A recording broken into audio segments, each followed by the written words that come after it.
Hello and welcome to another Imperator Rome video.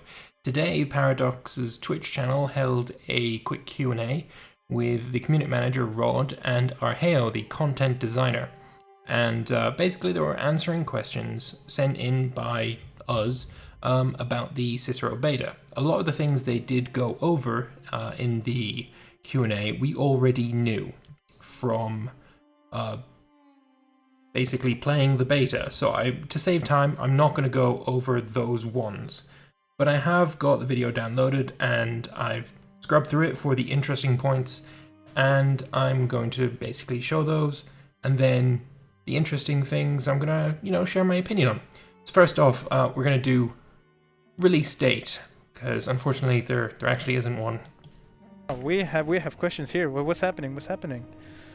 Oh, well, the release date, you'll have to wait a bit more. So you will have to wait, I'm afraid, for the release yes. date. But I can give you the following information, and that is that there will be an update to the beta branch coming, fingers crossed, tomorrow. So that's all you have to wait for, an update to the beta branch. So log on, update, subscribe to the beta branch, and you will be receiving a further update. To that, and we'll make sure to relay it as soon as it's live, so you guys can know what's happening there. Absolutely. So that was good. That was pretty awesome. We'll get an update to the beta branch, and honestly, the biggest part of this, for me at least, is the trade. Basically, if you have automatic trading on right now, your country will trade away all of its food surplus, which it kind of needs to survive. In the update that we're going to hopefully get tomorrow, that's no longer going to be the case, and it's not a huge change, but it's one of those things that it's the small thing that makes it much better to play. It's a much better experience, I think. So I'm really looking forward to the update tomorrow. There's a bunch of other stuff coming too, and hopefully we get some patch notes, and I'll make a video on that as well, pointing out the things that we don't already know. So other than that, this one here. So is there going to be any unit AI improvement? I'd say AI improvement is always an ongoing thing. We are aiming to do what we can regarding unit AI improvement. I will say that the AI in the Cicero update is, in my view, better than it's ever been. Okay. It's looking good. Will Germanic tribes grow to be a danger to a Roman player? I hope so. Now, one of the other aspects that we focused on for the Cicero update is AI. There have been a lot of improvements to AI, particularly with getting major players to perform well on their own. And so far our testing has shown that it's been pretty damn successful. I'd say Carthage is doing incredibly well in our tests, Rome doing incredibly well, and yes, I think that you'll often find that the German nations, some of the Gallic nations, will become a threat to endgame players as you go on. So I see if you... Awesome, good to know. Especially Rome being stronger than ever before is huge. There's quite a few times that I have seen Rome completely die in the cradle, times when it's been limited to just Italy itself, cut in half by the Samnites, Etrurians, all this kind of stuff. But then there has been some times where I've seen them go absolutely mental and conquer up into Gaul and take all of Greece and even take Carthage. I've seen all of that, but making it more weighted towards the expansionist Rome, I think, is going to make the game a lot more satisfying for a lot of people. So yeah, of course, that is very welcome, and I'm looking forward to that for sure. So this is a very janky way of doing it, but on to the next one. Next question. Will there be more personal events added that are similar to Crusader Kings 2? This is quite a hard one to answer, because the focus for Imperator is not only on your characters. They're a very important part of the game, but the overarching direction that we're trying to take things is that of the nation state. You are playing your government, you are playing the spirit of your nation. In Rome, you might start out as the Roman Republic. That's who you are. Yeah. What is happening to your characters is incredibly important to the game and to your playthrough. And yes, absolutely, we'll be trying to portray this in a much more personalized way. Okay. But you are not playing your ruler. You're So, if I might ask, feel free to rebuke that, by the way. Will we see more chain of events related to your relationship with these characters or not? Is that the kind of stuff we're looking absolutely. into? Over time, we absolutely aim on increasing. Okay, super those. interesting. Good stuff to know as well there. It's less about things that we're learning and more about the philosophy, let's say, behind the game. Basically saying that, yes, you're not going to be playing as a character. This is something that people who have been following for a long time have known. This is not news. But it is still something that crops up from time to time more frequently than it should, that the game has characters and therefore it's really bad because it doesn't have the level of character interaction that Crusader Kings has. And honestly, I don't feel that it really needs that level. I don't think it should have that level. I don't want to spend all of my time working on characters like I do in Crusader Kings, because that's not what the game is about. So just hearing their philosophy behind that, I think that's a good thing. I like it. So somewhat tangentially related to that, I have over here, you can see the timestamp in the bottom. So if you're watching this on YouTube, it's probably not going to be the same, but if you're watching this on Twitch, then it will be. So here's another bit. Good to know. I have noted that only characters who have some income from employment or have ambitions, and the unemployed ones never get any, except prisoners who can sometimes try to escape prison. Is this a bug or working as designed? So well observed. That's very interesting observation, I'd say. And yes, this is intentional. This is working as designed. So the ambitions, you'll notice a lot of characters have ambitions at the start of the game. Let's find somebody. You'll notice that Mr. Sempronius Sophus, here he is siphoning funds from the National Treasury, as you do in Rome. Yeah. He has this ambition because he has power base. And you'll find that characters that have some power base, that are considered to be powerful enough to have an effect on your nation, they're the ones that tend to have ambitions. All right. And you'll find that less important characters without power base or with very low power base, they're unlikely to be picking up these ambitions. Makes sense. This is partly a technical limitation. All right. And partly because we don't want to draw attention to all of the characters in the game at once. There are, I think, upwards of 25,000 or so. So you want to narrow it down and focus on some Absolutely. essential ones, which makes sense. So, again, just a bit more of the philosophy behind the characters. Again, I had no idea that it was tied to power base, whether you could do an ambition, a scheme. I think it may have been mentioned, but it was kind of a minor thing for me, so maybe I just forgot, perhaps. But yeah, that's good to know. If you've got no power base, you're not going to be scheming to murder someone, perhaps. So rival people that don't have power would be my suggestion, so you don't get murdered by them. But either way, yeah, that's good to know. Some good information there. So, one thing that a lot of people would be wanting to know is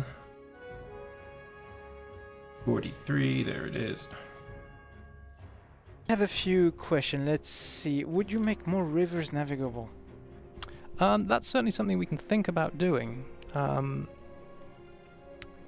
Rivers are interesting. They require quite a lot of research because rivers particularly change quite rapidly in terms of geographical history. All right.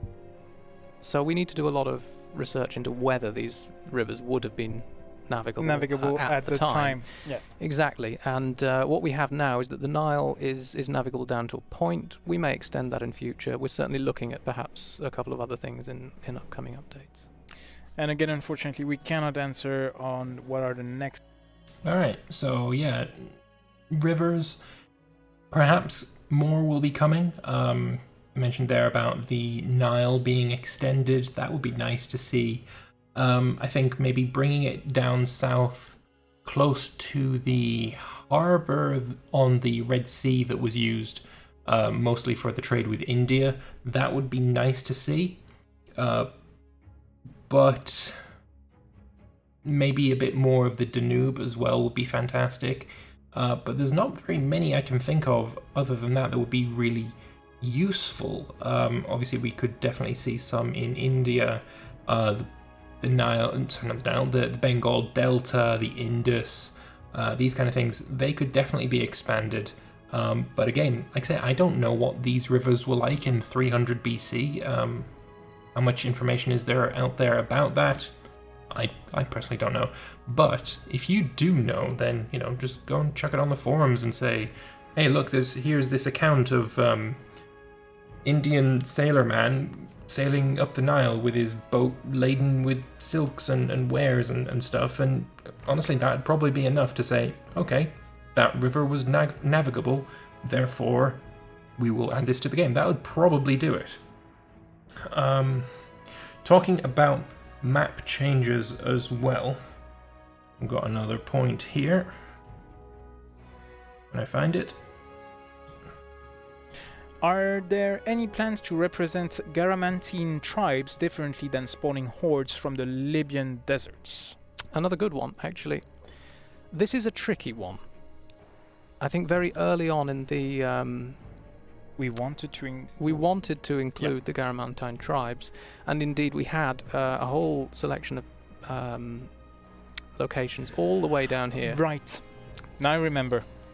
Very early on in development, and we decided to cut those in the end because in the end it just wasn't fun. Mm-hmm. It ended up similar to, I think, over here in the Nile. You'd end up with these very long corridors yes, where you could send troops, but inevitably they would meet enemies or whatever on the way back, and it just didn't strike the right balance. All right, I think fair enough. We may revisit it at some point. Oh, okay, cool. Fair enough. Will more of the world ever be open for colonization, such as the rest of the Baltic coastline? Watch this space. You may be happy. Come again? That's all I'll say right now. Okay, fine. Just thought I'd put that little bit in there as well. Just again, more on the expansion of the map, because a lot of people have been asking about this. There was a thread on the forums that I saw yesterday. Basically, somebody had downloaded a mod and it changed the map, and then it became outdated.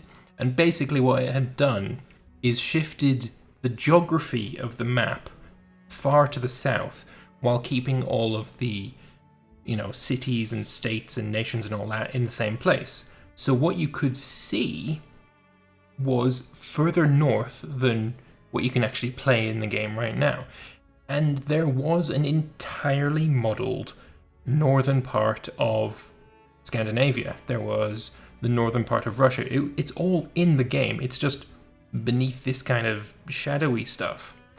So, will there be an expansion to the map in the future? Is that an indication of it? First off, watch this space, as he said. I don't know for sure. And will there be an expansion? Let's say I don't know. But is it possible? Absolutely. It's already there. There was those leaked files from the game that showed all of China is modeled in the game right now. So people were speculating that was, a future update, future-proofing for, a future China DLC. Whether that's true, I don't know. I would argue probably not, but certainly future-proofing the game is, I guess, valid enough reason for it. There's another thing about expanding the map as well, so let me just go and chuck that on. If I can find it, there it is. Pop-up chat. There we go. That's an interesting question. Will the steppes in Russia and north of India be explored as unruly land raiding or something? So, these are really difficult places to do research for. Why so? If you go back to 450 AUC or roughly 300 BC, as we are, I mean, a lot of these places were incredibly nomadic cultures. They maybe hadn't developed the written word. So still oral tradition. Absolutely. To pass on knowledge. Finding and so on. information about who lived there at any given time. The cultures were very fleeting, or even as far as getting names for locations, cities, settlements, that sort of thing is incredibly difficult. Yep. Not ruling it out, but it is very hard, and it's certainly an interesting part of the research process that we did on the game in the beginning, was finding data surrounding all of this. I think one of our very first dev diaries shows off a little about how we did this research. We have some links to sources we've used. It's quite interesting. I'd check it out. Yeah.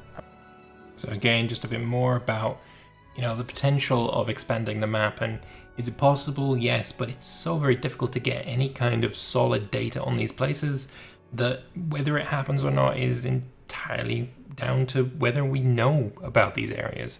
I believe I put it in this video, but it's in this stream at least. They talk about, the Denmark and Sweden and how it's just incredibly speculative.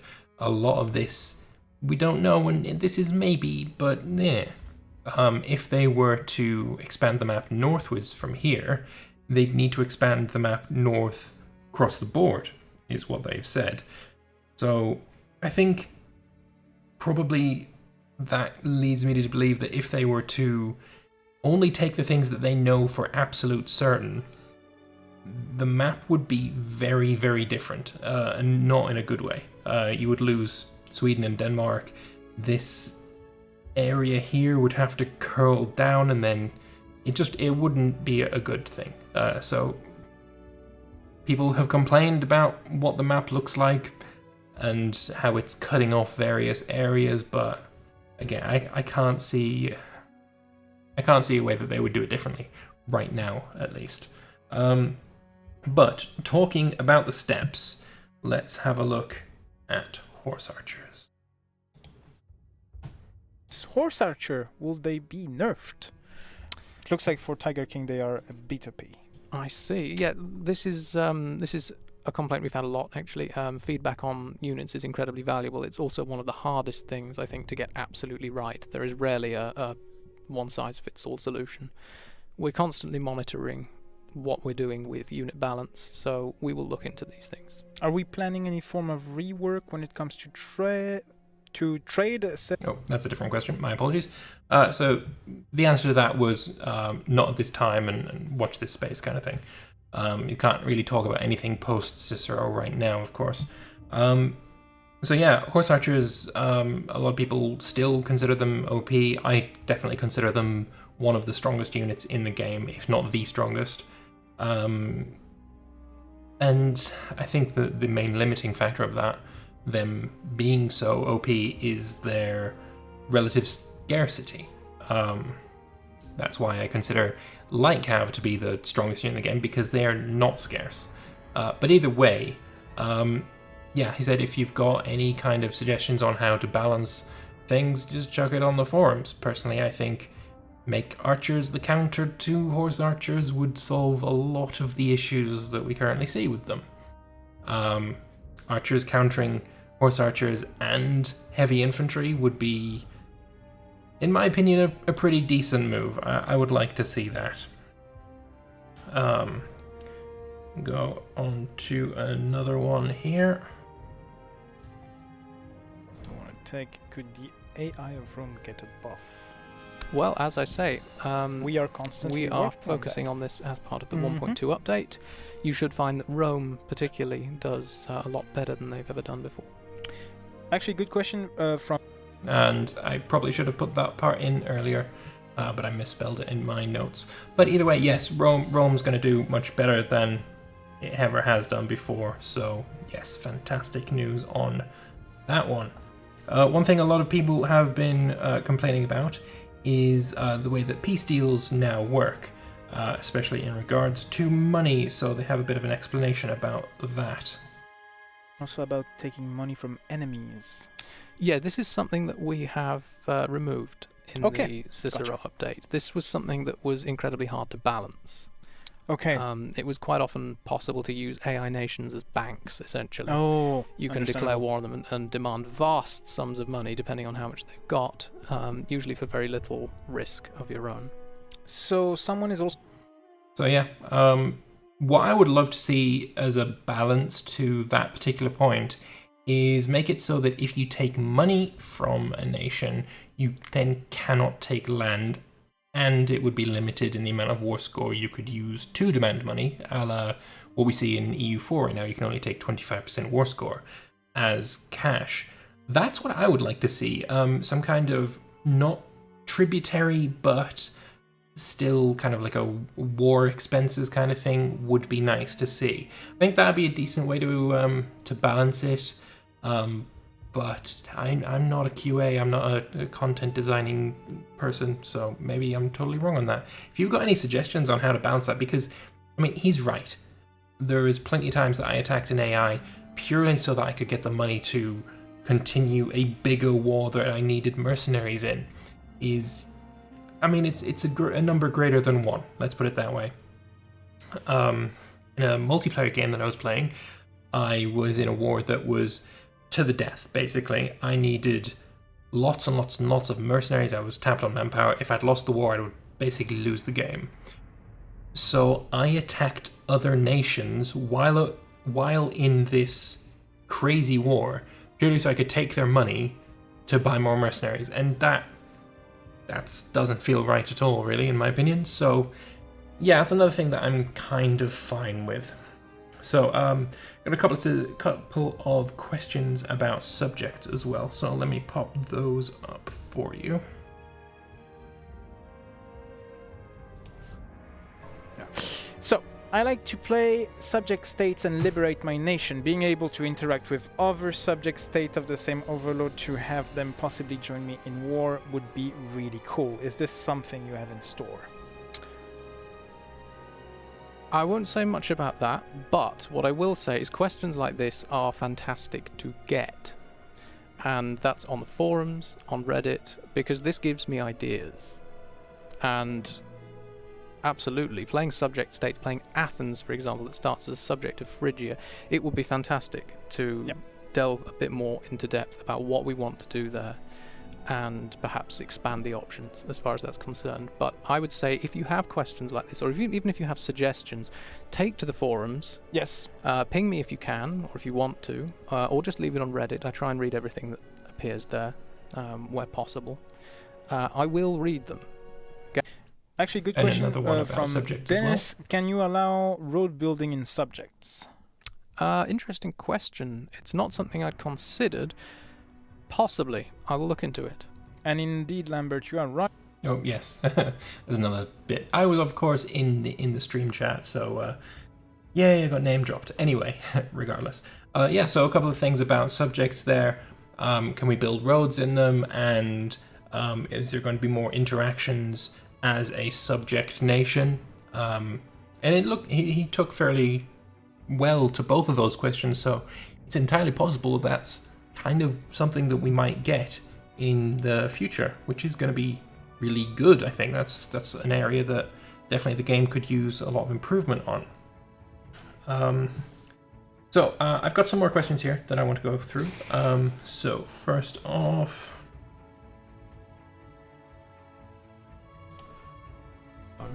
so someone is also asking if we have plans to make armies integrated with food mechanics more, which I think is an interesting question. That's a possibility, certainly.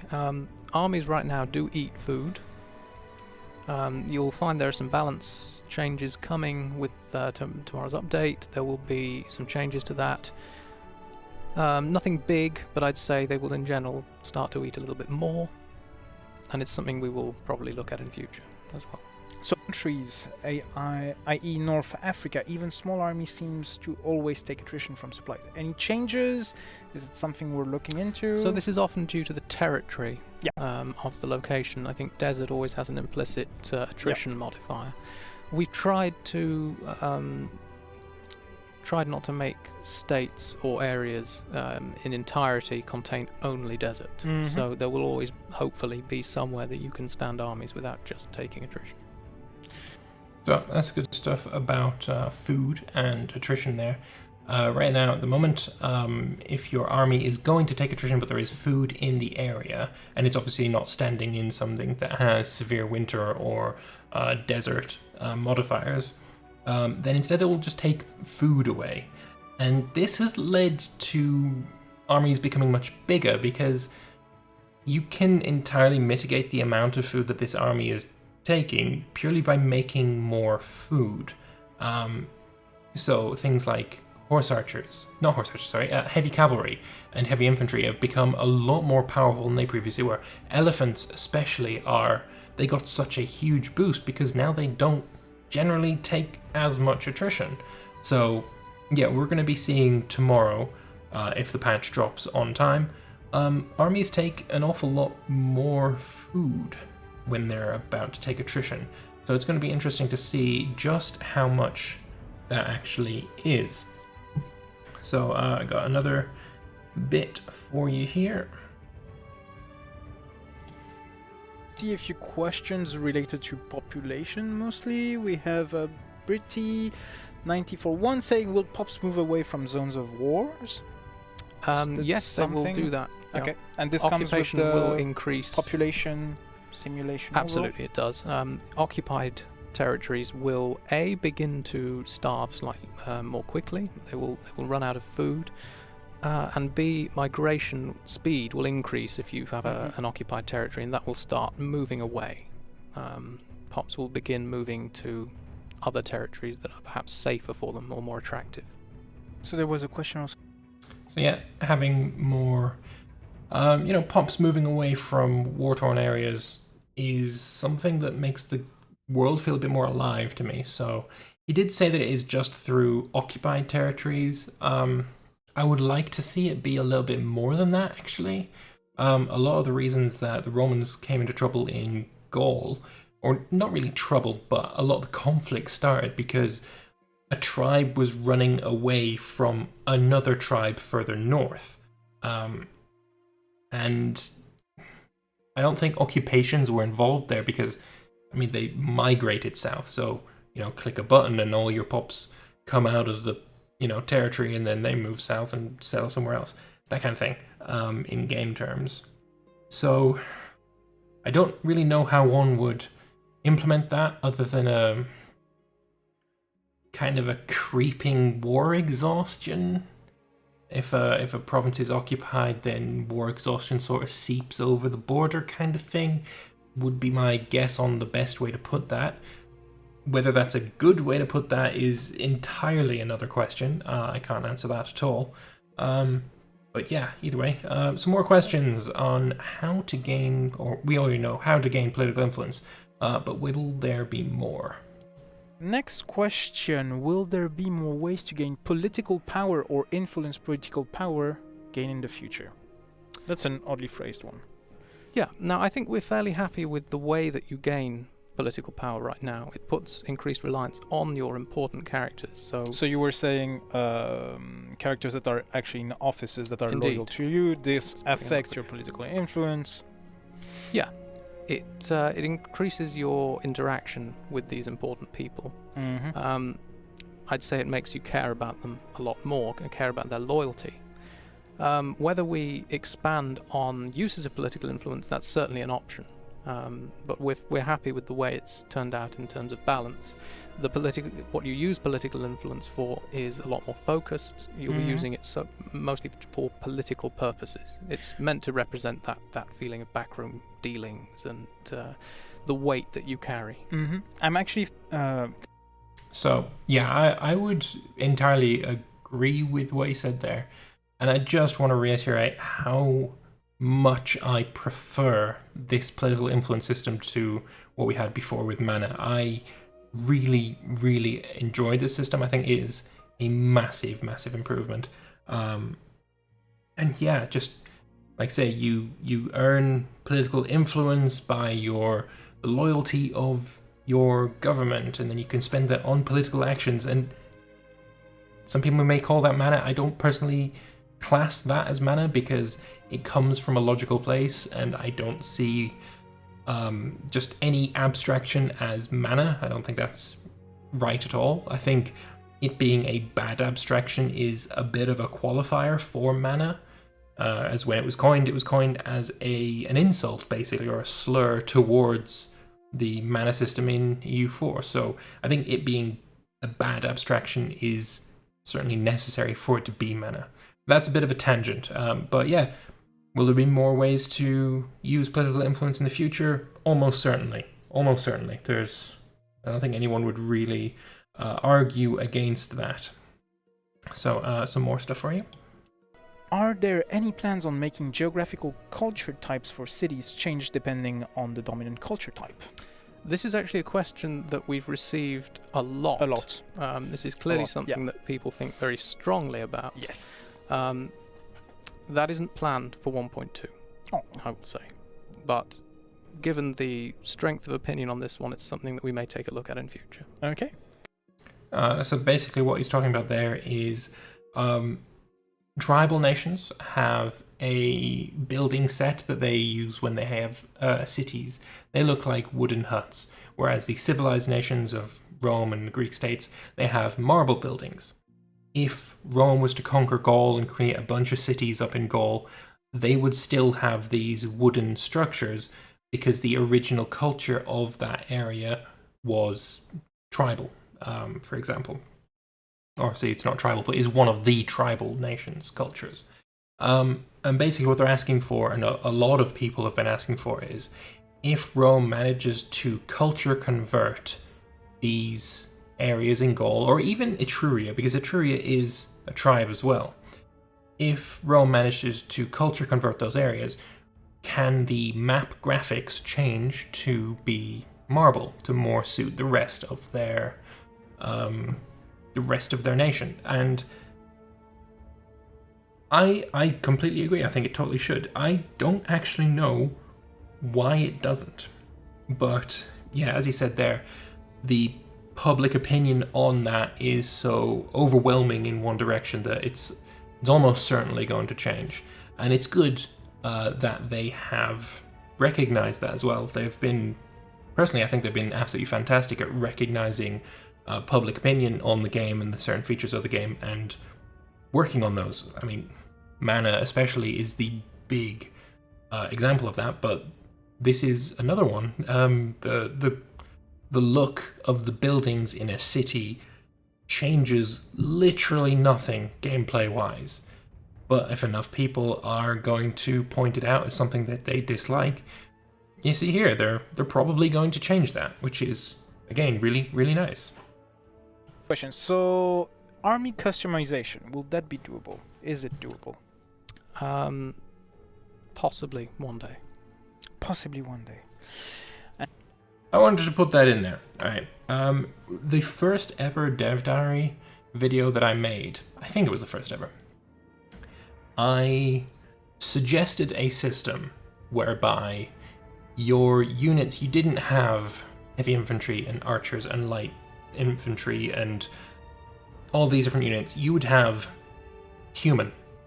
And instead of, purchasing the different types of units and they're intrinsically better at certain things, you would instead equip these humans with certain things. If you wanted to equip your armies with heavy armor, you would have humans and you would equip them with heavy armor and a sword and a shield. And you would have these slots to put in various weapons. If you want to give him a horse, you would give him a horse. If you want to give him a bow, you give him a bow, etc., etc. I still stand by that. I still think that would be a better system, and that's probably not what was being referred to here, almost certainly, but that is the kind of customization I would dearly love to see. Being able to have templates would be essential for this. So you could make your template for, I want to equip a certain amount of heavy infantry, so this is what I need to equip my heavy infantry with, and now I just click this button and now I'm making heavy infantry. But it'd be so much more in-depth, the customization. In each certain item that you give these units would affect them in some way. The more army you give them, the slower they are on the map, the more resources they use. But again, they would be better in combat, that kind of thing. I would just love that so much I really want to see that. And, I just put that question in not because of anything that we learned, but just because I want to put that in there again. I really want to see that so much. But yeah, as I was talking, I probably should have been looking for the next thing that I want to show you, which is right here. Okay, we'll see. Cool. Is there any plan to make character interaction more engaging? Not CK2 levels, but it would be great to delve a bit more into that aspect of how ancient societies worked. I think so. The focus for the 1.2 update has been very much on the core systems involved with strategic game. I think I actually already showed you that one, so let's have this one instead. Next question, how large is the team working on Imperator? This is quite hard to answer. The core development team, I would say, is about 15 Something people, like that? Something like that, 10, 15 people. But we have reliance and relationships with all sorts of people outside of the core development team. Yeah, I'd say a good 12, 15 people. So I put that in there just to show you just how many people are actually working on the game. Paradox, they do make a lot of games and they have different sections that people are working on, but they do also work together with other places. I know Groovy, for example, has worked on Imperator, and I believe his job is a QA on EU4, or maybe a content designer on EU4, but EU4 is his main goal right now. But he has worked on Imperator as well. He's done certain things for it. So just to show you just how small the team actually is, I think that's important to recognize that Paradox is no EA. They don't have 1,000 people or some stupid number all working on a game at one time. So if updates are a little slow to come out, I mean, there's 15 people working on it. It's not really a whole lot. Got only a couple more left for you. I think especially this first one is quite important. So I'm gonna pop it in. Where do you find motivation to keep working on a project that has faced so much criticism? And just to be clear, I applaud you for that. You've burnt out on far easier things. That's nice. It is nice to see that and recognized. That's a very tough question. It is a tough question, and I'll be honest with you, I love the game. I think it has wonderful potential. I think it's great fun in 1.2 Cicero update. Try it out for yourselves, I think, on that regard. But where do I find the motivation to keep working on it? Because I can see what it is. I get so much enjoyment out of playing it, and I can see where it's going, and I like where it's going. Yeah, I mean, that's a lot. That's very similar to the way I feel. There's quite a few things that I wasn't happy with the game. The mana system especially, I've been critical of since day one. There's some of my first Dev Diary videos, I am very critical of certain aspects of the game, but just like Arheo here, I see potential, and I'm going to keep supporting the game because I want to see that potential realized. I really enjoy Paradox games, and I can see this one becoming the best Paradox game still. I absolutely believe that. It's not shackled to an archaic system like mana, like EU4 is. It's not so clunky and old like Victoria 2 is. There's a lot of more detail in certain areas, like the map, the way that countries can expand than CK2. I think it's got all of the right elements to be the best Paradox game. I'm not going to go into Hoi 4. I'm not actually a fan of that one, but I see potential. I see so much potential, and I really want to see it realized. But yeah, I'm going to leave you off with this last one. I don't actually have to skip around for this one. And I don't know if this is in any way related to my recent campaign, but I just found it quite a coincidence that this happened. Well, I'm just going to play it. Thank you, Peter, for that answer. That wasn't a super easy question, I must say. What's your favorite story moment from the time period? Is it possible to recreate an Imperator? Ooh.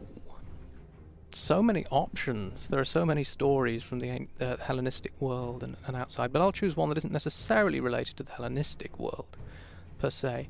I think I like particularly the story of the Galatians. Right.